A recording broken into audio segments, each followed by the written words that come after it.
یہ وہ مشہور واقعہ اب آنے لگا ہے جسے اصحاب سبت کا واقعہ کہتے ہیں، ہفتے والے دن کے لوگ، یعنی ہفتے کی نسبت کے ساتھ. جس طرح مسلمانوں کے لیے جمعے کا دن ہے، کرسچنز کے لیے اتوار کا دن ہے، یہودیوں کے لیے ہفتے کا دن اللہ تعالیٰ نے مقرر کیا تھا اسپیسیفکلی. گو مسلمانوں کو اللہ تعالیٰ نے اس طرح پابند نہیں کیا کہ صرف انہوں نے جمعے والے دن ہی اللہ اللہ کرنی ہے، وہ تو پوری زندگی کرنی ہے، لیکن ان کے لیے پورا ہفتے کا دن وقف تھا. وہ کوئی اور کام نہیں کر سکتے تھے سوائے اس کے کہ وہ خدا کے ساتھ اپنی کمٹمنٹ کریں گے، پورا دن عبادت میں گزاریں گے. اور ساتھ ہی ساتھ ان پہ دوسری آزمائش یہ ڈالی گئی تھی کہ ہفتے کے دن وہ شکار بھی نہیں کریں گے. مچھلیوں کا شکار جو ان کے لیے گزر بسر کا ذریعہ تھا، ہفتے کے دن نہیں کریں گے، باقی دنوں میں کریں، سٹور کر کے کھائیں، کوئی مسئلہ نہیں ہے. لیکن انہوں نے اللہ تعالیٰ کے حکم کی نافرمانی کی. اس کے بدلے میں اللہ تعالیٰ نے انہیں بندر اور خنزیر بنا دیا، وَلِعَوْذُ بِاللَّهِ تعالی. یہ واقعہ مسلمانوں کے لیے اس اعتبار سے بڑا عبرت کا نشان ہے کہ اگلی امتوں کو دنیا میں ہی نافرمانیوں کی سزا مل جایا کرتی تھی. اس امت کے لیے نبی صلی اللہ علیہ وآلہ وسلم کی دعاؤں کی برکت سے دنیا میں کافی حد تک مسئلہ اللہ تعالیٰ نے ٹال دیا. لیکن آخرت میں عذاب ہوگا. یہ نہیں ہے کہ وہ معاف ہو جائے گا جو غلط حرکتیں کی. یہ اصحاب سبت کا واقعہ ہے، یعنی ہفتے والے دن سے متعلقہ لوگ. یہی وہ لوگ تھے جو بندر بنا دیے گئے، خنزیر بنا دیے گئے. یہاں پہ یہ واقعہ آ رہا ہے، وہ انشاءاللہ ہم تفصیل سے کور کریں گے. اس واقعے میں جو سب سے عبرت والی چیز ہے وہ یہ ہے کہ بنی اسرائیل کے لوگ 3 گروہوں میں بٹ گئے. ایک وہ لوگ تھے جنہوں نے کہا کہ ہم اللہ تعالیٰ کے اس حکم کی نافرمانی نہیں کریں گے، پلس جو لوگ نافرمان تھے انہیں وہ اس نافرمانی سے روکتے تھے. یہ سب سے اعلیٰ ترین درجہ ہے. دوسرے وہ لوگ تھے جو خود تو نافرمانی نہیں کرتے تھے لیکن نافرمانوں کو روکتے نہیں تھے. یہ سب سے آسان کام ہوتا ہے اس حوالے سے. کسی کی گالیاں نہیں کھانی پڑتی، آپ کو مخالفت نہیں سہنی پڑتی، کیونکہ جب آپ کسی کو روکیں گے تو ظاہر ہے پھر آپ کی بدنامی وہ کرے گا، آپ کو دشمنی مول لینی پڑ جائے گی.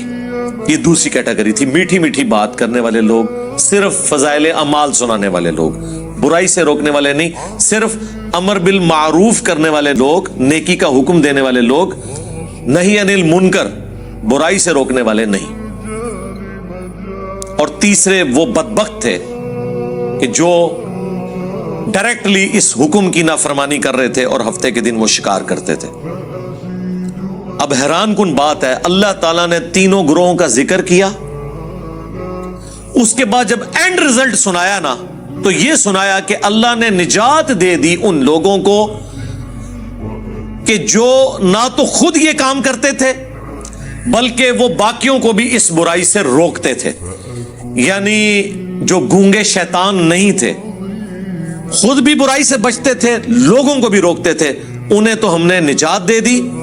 اور جو برائی کرنے والے تھے ان کو ہم نے بندروں کی شکل بنا دیا.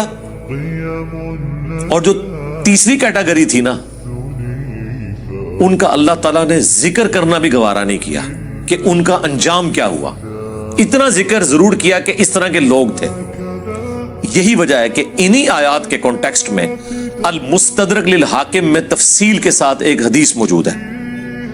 میں نے پہلے بھی کئی دفعہ عرض کیا ہے کہ قرآن کی اگر آپ نے تفسیر احادیث کی روشنی میں دیکھنی ہے نا، تفسیر ابن کثیر تو بہت اچھا کام ہوا ہے، انہوں نے ساری چیزیں ایک جگہ جمع کر دی، آسانی ہے اس میں. اب صحیح اور ضعیف کے حکم بھی لگ چکے ہیں. لیکن ڈائریکٹلی اگر آپ نے احادیث کی کتابوں سے قرآن کی تفسیر پڑھنی ہے نا تو صحیح بخاری کا کتاب التفسیر چیپٹر پڑھ لیں، جامعہ ترمذی کا کتاب التفسیر چیپٹر پڑھ لیں، اور المستدرک للحاکم کا کتاب التفسیر چیپٹر وہ تو بہت ڈیٹیل کے ساتھ ہے. یہ 3 حدیث کی کتابیں ایسی ہیں جن میں باقاعدہ پورے چیپٹرز ہیں، اور ان محدثین کو اپنے گیون سرکمسٹانسز میں اصولوں کے مطابق جو جو روایتیں قرآن کی شان نزول میں ملی یا اس سے متعلقہ صحابہ کے فرامین ملے یا کوئی واقعات ملے احادیث سے، وہ انہوں نے جمع کیے. اسی لیے شاہ ولی اللہ دہلوی نے الفوز الکبیر فی اصول التفسیر جو کتاب لکھی ہے، جس میں انہوں نے قرآن کی تفسیر کے اصول بتائے ہیں، اس میں انہوں نے کہا کہ سب سے بیسٹ تفسیر قرآن کی وہ تو ہے قرآن کی آیات سے، جس طرح قرآن میں ہے صراط الذین انعمت علیہم، راستہ ان لوگوں کا جن پر تیرا انعام ہوا. لوگ یہ آیت پڑھ کے اپنے بزرگ بابوں کا ذکر کرتے ہیں، جبکہ قرآن نے پھر سورۃ النساء میں بتایا کہ یہ لوگ کون ہیں. من النبیین والصدیقین والشہداء والصالحین، نبی ہیں، صدیق ہیں، شہید ہیں اور صالحین. اور صالحین جو اللہ کی نظر میں صالحین ہیں وہ ڈیفینیٹلی تو صحابہ اور اہل بیت ہیں رضی اللہ عنہم وعلیہم السلام اجمعین. باقی آپ کی اسیسمنٹ ہے. اور اب اس دور میں تو ہر فرقے کے صالحین ڈیفرنٹ ہے. ایک کے صالحین دوسرے کے مشرکین ہیں، ہاں دوسروں کے صالحین ان کے گستاخان رسول ہیں. اس کو تو آپ چھوڑ دیں. بہرحال یہ 3 کتابیں دی بیسٹ قرآن کی تفسیر ہیں. ان کے چیپٹر صحیح بخاری کا چیپٹر، ترمذی کا اور المستدرک للحاکم کا. بہرحال جتنا میرا قرآن کا فہم ہے، جو میں اللہ تعالیٰ کے مزاج کو سمجھ سکا ہوں قرآن کی روح سے، مجھے تو یہی لگتا ہے کہ جو گونگے شیطان تھے ان کا انجام بھی انہی کے ساتھ ہوا جو برائی کرنے والے تھے. کیونکہ اللہ تعالیٰ کی رحمت کا تقاضا تھا کہ اللہ نے جنہیں نجات دی ہے انہیں مینشن کرتا. جب نجات دہندہ کو مینشن کیا تو اللہ نے صرف انہی کو کہا جو نجات پا گئے تھے. ان کے علاوہ اگر کسی کا ذکر نہیں کیا تو یہ ڈیفینیٹ ہے کہ وہ نجات نہیں پائے تھے. اور ان کا کچھ بھی انجام ہوا ہو، ایٹ لیسٹ وہ ان لوگوں میں شامل نہیں تھے جنہیں اللہ نے نجات دی. کیونکہ اللہ کے ہاں تو 0-1 ہے، یا بات مانو یا نہ مانو. یہ ٹوٹل پیکج ہے. اب وہ آیات کی طرف آ جائیں. پوچھو ان سے اس بستی کا حال جو ساحل سمندر کے اوپر آباد تھی. یہ چھوٹی چھوٹی سمندری جھیلیں تھیں جو بعد میں جوڑ کے گوروں نے نہر سوئز بنا دی. اس زمانے میں یہ سمندری جھیلیں تھیں جو آباد تھے ساحل سمندر. اذ یعدون فی السبت، جب وہ حد سے بڑھ گئے ہفتے کے دن کے بارے میں. اب اللہ نے چونکہ آزمائش بنایا تھا، باقی پورے ویک میں مچھلیاں سامنے نہیں آتی تھی، بڑی مشکل سے چند مچھلیوں کا شکار ہوتا تھا. اور ہفتے والے دن مچھلیاں ان کی آنکھوں کے سامنے پھدکتی تھیں. مچھلیوں کو بھی پتہ چل گیا تھا کہ آج کے دن ان کے ہاتھ پاؤں بندھے ہوئے ہیں، یہ کچھ کر نہیں سکتے. ان کو بھی اپنے ایکسپیرینس سے پتہ چل گیا تھا. تو وہ بھی اللہ تعالیٰ کی طرف سے ان پہ آزمائش مسلط ہوئی کہ ایک بھوکے بندے کے سامنے آپ لا کے مرغن غذائیں رکھ دیں تو ظاہر ہے اس کا تو روزہ ٹوٹے گا. اسی کا اللہ نے ذکر کیا ہے. اذ یعدون فی السبت اذ تأتیہم حیتانہم یوم سبتہم شرعا، جبکہ ہفتے کے دن ان کے پاس مچھلیاں پانی پر پھدکتی تھی، سامنے آ جاتی تھی. یعنی انہوں نے چینگے لاندیاں سن کہ ہاں جی پھڑ لو. اب ان کے سامنے آ رہی ہیں آزمائش ان کے لیے. وَيَوْمَ لَا يَسْبِتُونَ، اور جب ہفتے کا دن نہیں ہوتا تھا، لا تأتیہم، تو ان کے پاس وہ نہیں آتی تھی. باقی دنوں میں ان کو مشکل سے شکار کرنا پڑتا تھا، ہفتے کے دن ان کے سامنے پھدکتی تھی. اب یہ آزمائش تھی، اسی لیے ہفتے والے دن وہ کثرت میں سامنے نظر آتی تھی. کذالک، اس طریقے سے، نبلوہم بما کانوا یفسقون، ہم نے آزمائش میں ڈال دیا بسبب اس کے کہ وہ نافرمانی کیا کرتے تھے. اس سبب سے اللہ تعالیٰ نے انہیں آزمائش میں ڈالا ایک مشکل وقت. ظاہر ہے اللہ تعالیٰ کی طرف سے جو آزمائش آتی ہے نا، سب سے بہتر تو یہ کہ آزمائش نہ آئے، اور جب آ جائے تو یہ اللہ تعالیٰ کا خاص کرم ہوتا ہے کہ کوئی شخص اس آزمائش سے بچ جائے۔ نبی علیہ السلام نے تو اسی لیے دعا کی ہے، جو میں نے اکثر آپ کو بتایا، جامعہ ترمذی میں، مسند احمد میں اور مشکاۃ المصابیح میں بھی 748 نمبر حدیث ہے، جو نبی علیہ السلام کو خواب میں اللہ کی زیارت ہوئی تھی، اس میں آپ نے جو دعا کی تھی اور نبی علیہ السلام نے کہا کہ یہ میری دعا لے لو اور باقی لوگ بھی یاد کرو، اس میں یہ بھی الفاظ ہیں وَإِذَا أَرَدْتَ فِتْنَةَ فِي قَوْمٍ فَتَوَفَّنِي غَيْرَ مَفْتُونٍ، اے اللہ جب تو کسی قوم کو آزمائش میں ڈالے نا تو ہمیں اس آزمائش سے دور ہی رکھنا۔ ہاں، یہ نہیں ہے کہ انسان بہادر بن کے کہ اللہ میرے پہ آزمائشیں ڈال اور مجھے صبر دے، نہیں، یہ کہنا چاہیے کہ اے اللہ آزمائش سے دور رکھنا۔ ہاں، جب کبھی ناگزیر ہو جائے وَلَنَبْلُوَنَّكُمْ بِشَيْءٍ مِّنَ الْخَوْفِ وَالْجُوعِ وَنَقْصٍ مِّنَ الْأَمْوَالِ وَالْأَنفُسِ وَالثَّمَرَاتِ، تو ٹھیک ہے، اس میں اللہ تعالیٰ صبر دے، سب کچھ ہے، لیکن پہلی پرائورٹی نبی علیہ السلام نے یہی دعا سکھائی ہے کہ اللہ تعالیٰ فتنے میں مبتلا نہ کرے، کیونکہ بڑے بڑے ایمان والوں کے روزے ٹوٹ جاتے ہیں اس طرح کی آزمائشوں میں۔ جب امام حنیفہ رحمہ اللہ کے اوپر مشکل وقت آیا ہے تو پھر امام حنیفہ ہی کھڑے ہوئے ہیں خلیفہ منصور کے خلاف، باقی ان کے زمانے کے بڑے بڑے علماء مصلحت کا شکار ہو گئے۔ جب احمد بن حنبل کے دور میں خلق قرآن کا مسئلہ کھڑا ہوا ہے تو احمد بن حنبل رحمہ اللہ نے ہی استقامت دکھائی ہے، باقی کئی لوگ جو ہیں اس زمانے کے جو بڑے بڑے ائمہ ہیں مصلحت کا شکار ہو گئے۔ تو ہر زمانے میں جو حسینی فکر ہے وہ چند ایک لوگ ہی لے کے چلتے ہیں، سب میں اتنی جرأت نہیں ہوتی۔ تو اللہ تعالیٰ فرماتا ہے کہ بسبب ان کی نافرمانیوں کے ان کو ہم نے آزمائش میں ڈالا، یعنی پہلے بھی ان کے کرتوت ایسے تھے، تو جب کرتوت برے ہوتے ہیں تو بعض اوقات اللہ تعالیٰ آزمائش ڈال دیتا ہے، اور یہ ان کے اوپر آزمائش تھی۔ وَإِذْ قَالَتْ أُمَّةٌ مِّنْهُمْ، جب ان میں سے ایک گروہ نے کہا لِمَ تَعِظُونَ قَوْمًا، کیوں تم ایسی قوم کو واعظ و نصیحت کرتے ہو، قَوْمًا اللَّهُ مُهْلِكُهُمْ، کہ جس قوم کو اللہ تعالیٰ ہلاک کر دے گا، او معذبہم عذابا شدیدا، یا انہیں شدید عذاب دینے والا ہے۔ یعنی کیوں سمجھاتے ہو ان نافرمانوں کو، چھوڑو، انہوں نے اپنی قبر میں جانا ہے، تم نے اپنی قبر میں جانا ہے، چپ کر کے تم تو برائی نہیں کر رہے نا، ان کو ان کے حال کے اوپر چھوڑ دو۔ ان کا جواب سنیں کیا ہے، قالو، وہ کہنا شروع ہو گئے اس کے جواب میں، معذرتن الی ربکم ولعلہم یتقون، ہم تو یہ اس لیے ان کو برائی سے روک رہے ہیں کہ اپنے رب کے حضور عذر پیش کر سکیں کہ یا اللہ جو ہم سے بن پڑی، ہم نے برائی کو روکنے کی کوشش کی، اور دوسرا مقصد یہ ہے لعلہم یتقون، کہ شاید ہماری نصیحت سے یہ ڈر جائیں اور یہ بھی اپنی آخرت برباد ہونے سے بچا لیں۔ یہ سیکنڈری مقصد ہے، جو میں اکثر کہتا ہوں کہ ہم یہ جو دعوت و تبلیغ کا کام کر رہے ہیں، لوگوں کو برائی سے روک رہے ہیں، اچھائی بتا رہے ہیں، عقیدے کی خرابیاں ہائی لائٹ کر رہے ہیں، اس میں پرائمری جو ہمارا مقصد ہے وہ اپنی آخرت کی فکر ہے، کسی دوسرے کی آخرت کی فکر نہیں ہے، وہ سیکنڈری چیز ہے۔ سب سے پہلے تو ہمیں ہماری طرف سے پوری دنیا جہنم میں چلی جائے ہمیں تو فرق نہیں پڑتا، ہمیں تو فرق اس بات سے پڑتا ہے کہ ہم نہ کہیں جہنم میں چلے جائیں۔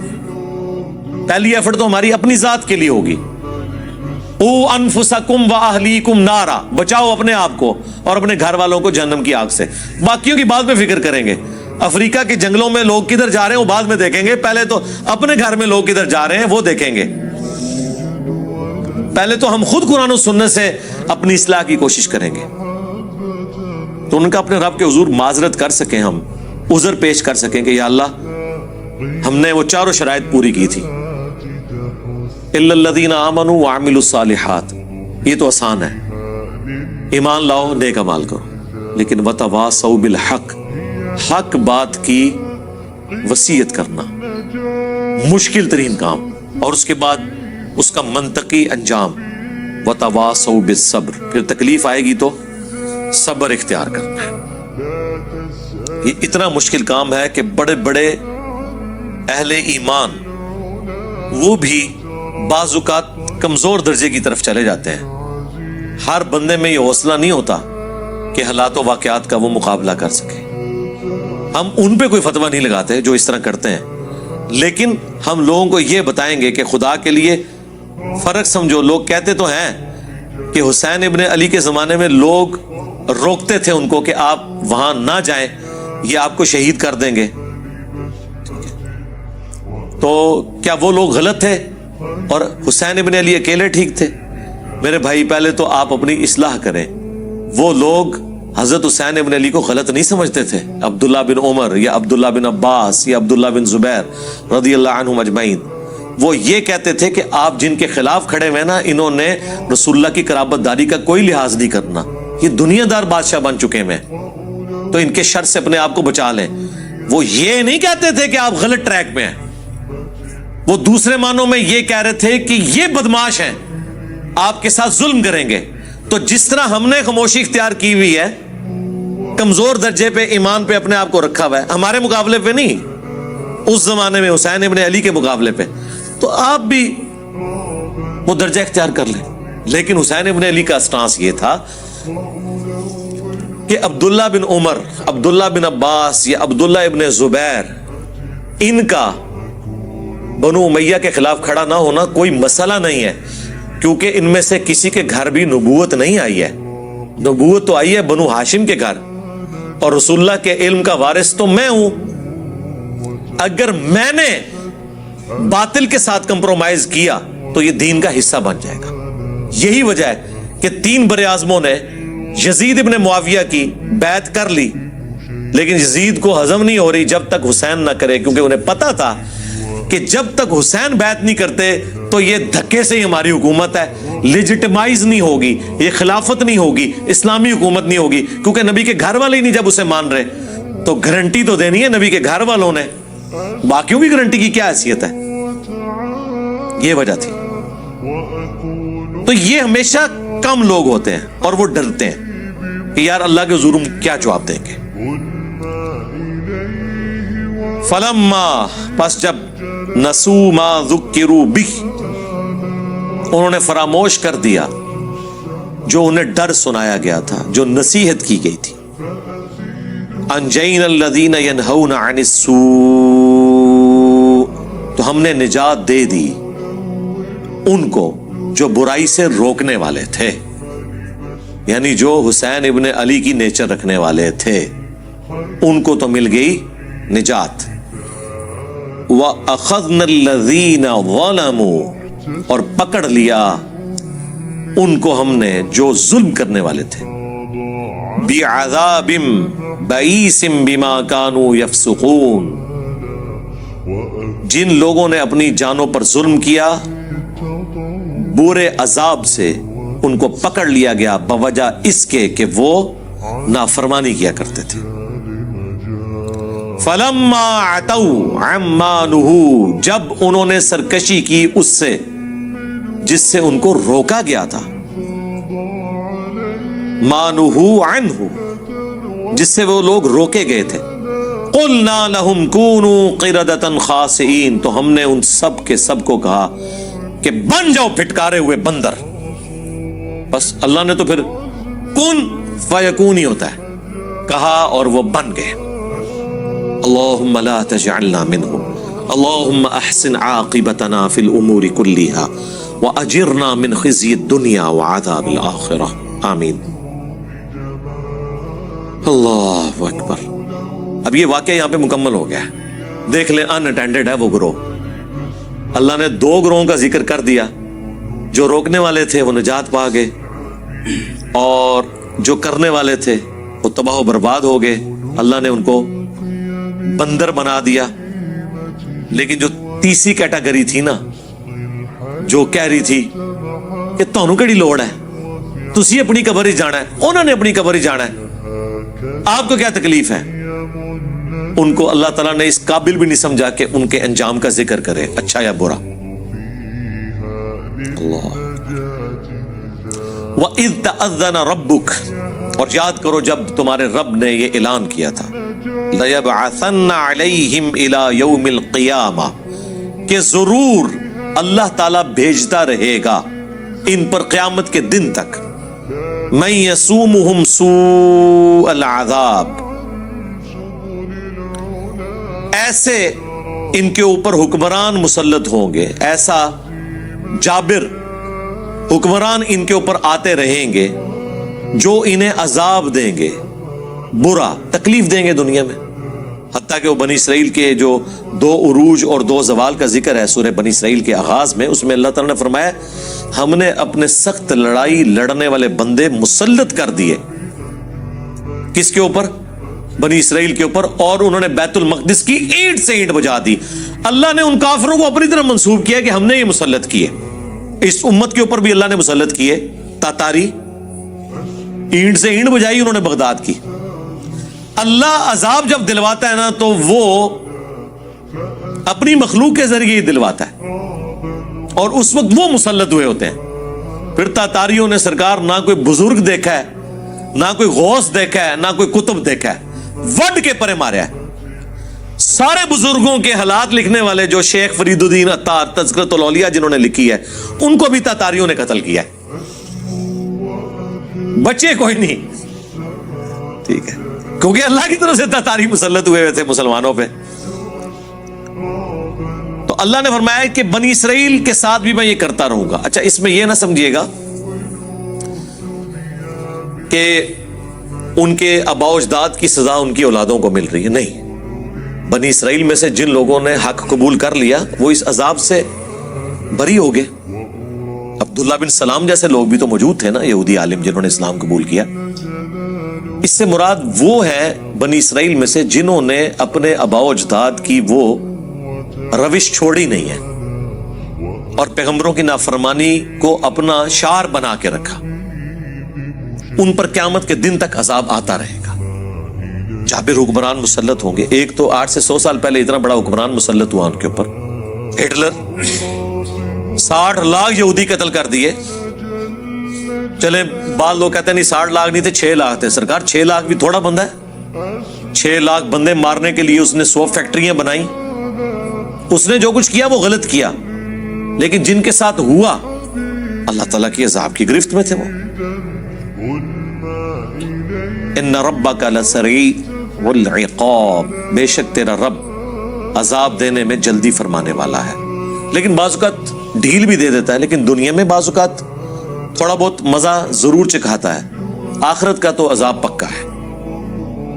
وَإِنَّهُ لَغَفُورٌ رَحِيمٌ، اور سائملٹینیس کنٹراسٹ ہے. اور بے شک وہ ضرور بالضرور بخشنے والا مہربان ہے. یعنی آج بھی اگر کوئی دعوت حق قبول کر لے تو اللہ تعالیٰ اس کے اوپر مہربان ہے.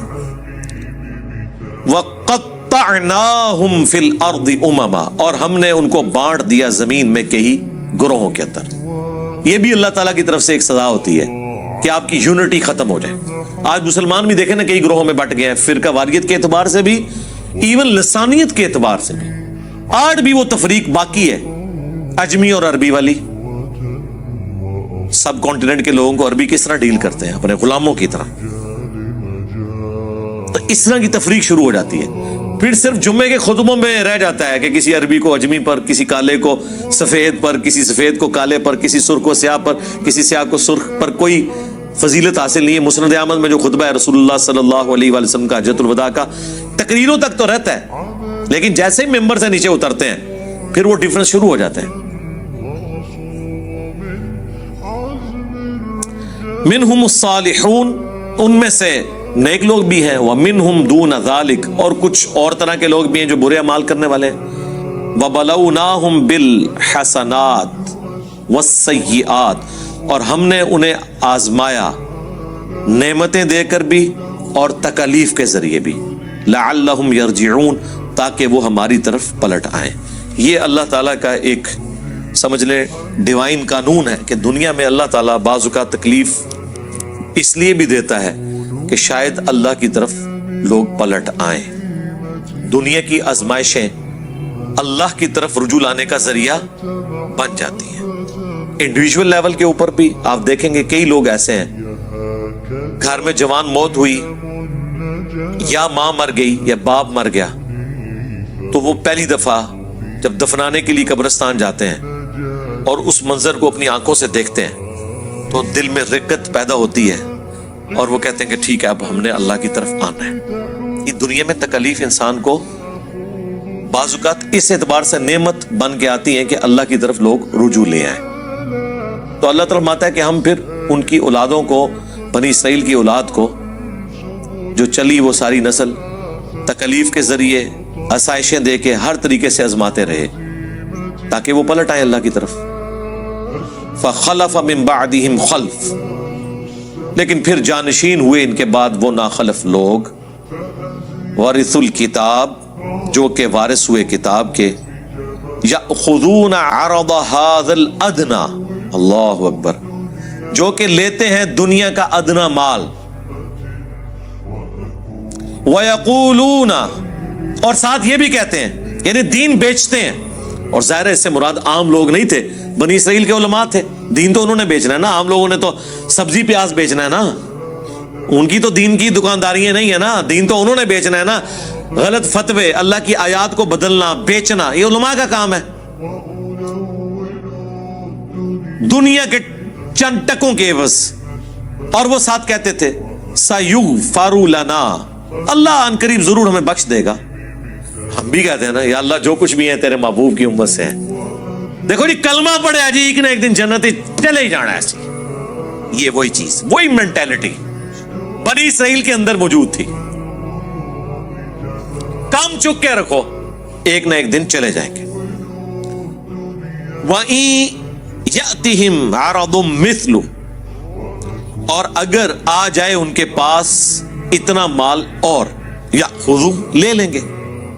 وہی میں نے آپ کو یہاں پہ بھی بتایا، وہ علماء جو آپ کو کہتے ہیں غیر مسلم ملکوں میں جا کے نوکریاں نہ کریں، کافروں کے ملکوں میں آپ کی کمائی حرام ہے، انہی کو آپ ممبر سے اترنے کے بعد ڈالرز دینا چندے کے طور پر. کبھی کسی نے نہیں کہنا کہ یہ تو آپ کی کمائی کیا ہے. آج تک کسی چندہ دینے والے کو کسی عالم نے نہیں پوچھا کہ تو کسی سودی کاروبار میں تو نہیں ملوث. نہیں، بتانے کے لیے بہت اچھی بات ہے، پوچھیں گے نہیں کبھی بھی.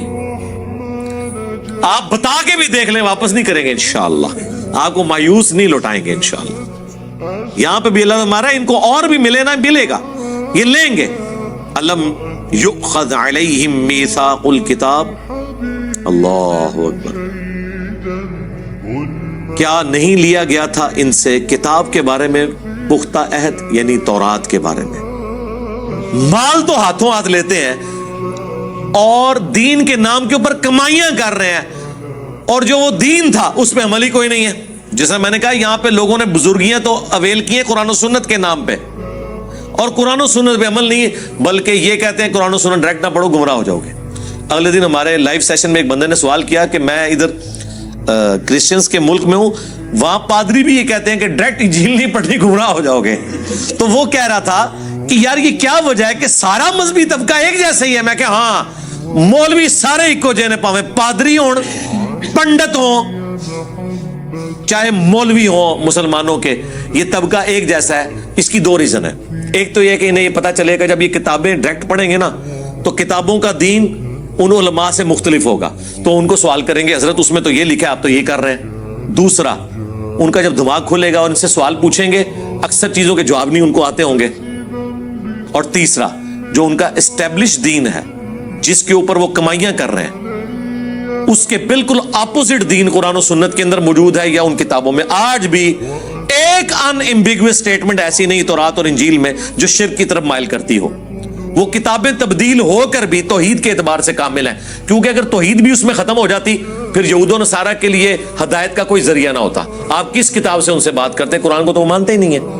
لیکن آج کئی لوگ مسلمان صرف اس لیے ہوئے ہیں کہ آج کی بھی تورات اور انجیل میں جو توحید ہے نا، اس توحید کو اگر کوئی صحیح معنوں میں لے کے چل رہا ہے تو مسلمان لے کے چل رہے ہیں، اور پریکٹیکلی وہ توحید اسلام میں نظر آتی ہے، ان میں تو نظر ہی نہیں آتی. اچھا، سیم وہی جملے بولتے ہیں کہ جی یہ جو آپ سامنے پڑھ رہے ہیں نا اس کے اندر ایک باطنی معنی بھی ہوتا ہے جو اہل معرفت جانتے ہیں.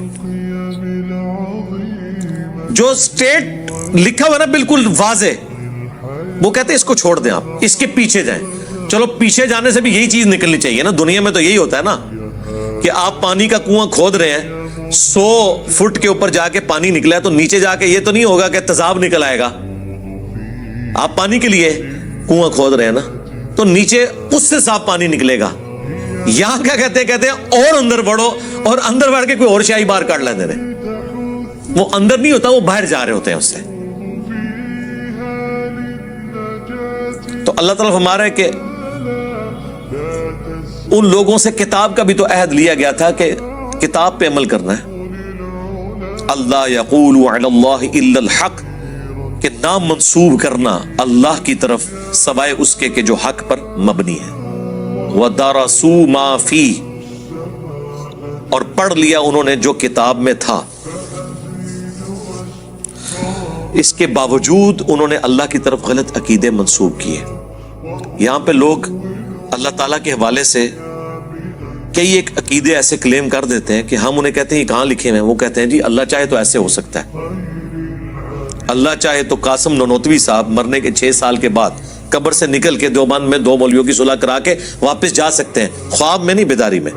ہم کہتے ہیں یہ اللہ کے اوپر جو آپ نے جھوٹ باندھا ہے یہ قرآن میں کہاں لکھا ہوا ہے؟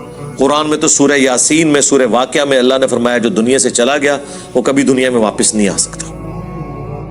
حضرت عیسیٰ بھی جو مردے زندہ کرتے تھے وہ دنیا میں واپس نہیں آتے تھے.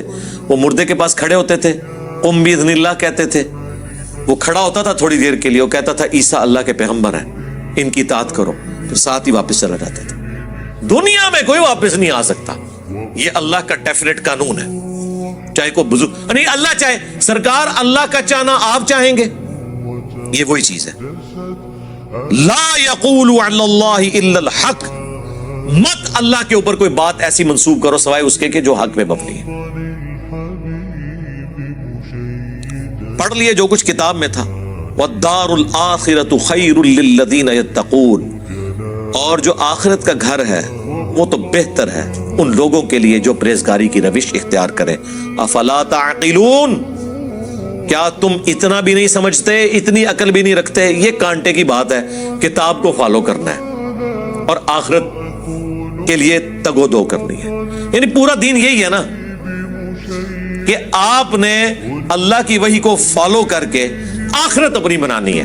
پورا دین یہ نٹ شیل کے اندر ہی ہے. دین بیچ کے دنیا نہیں کمانی.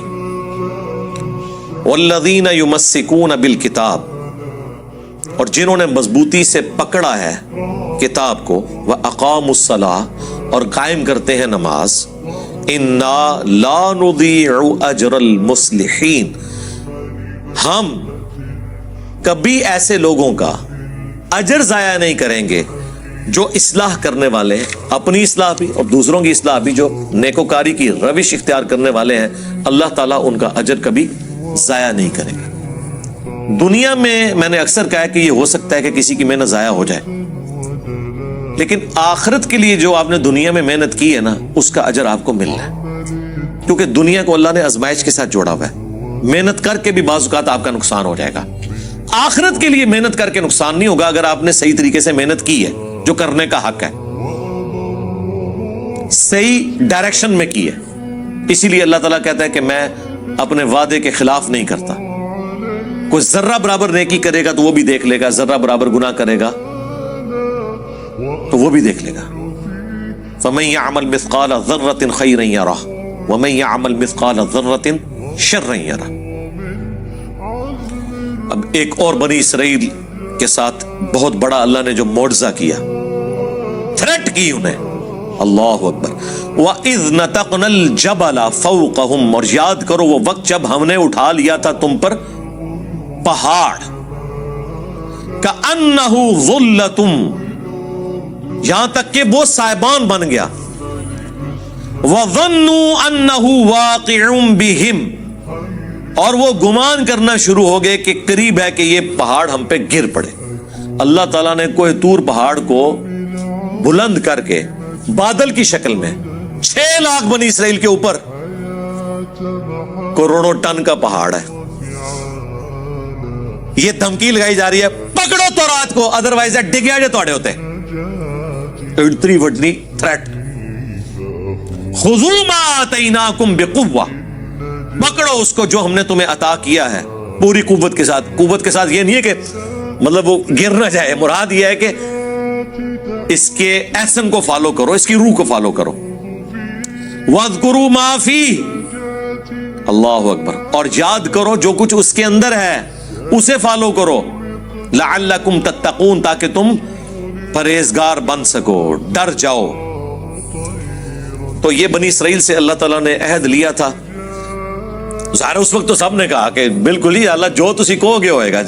جناب پہاڑ سر دے ہوتے ہوئے، سر کے اوپر پہاڑ سائبان اور بادل کی شکل میں ہو، اور تھریٹ ہو کہ یا تو تورات کو پکڑو ادروائز یہ موت کا پروانہ آیا تمہارے اوپر، اتنا بڑا معجزہ دیکھ کے بھی، لیکن بس اس وقت تو انہوں نے عہد کیا، لیکن بعد میں اکثریت نے بھلا دیا۔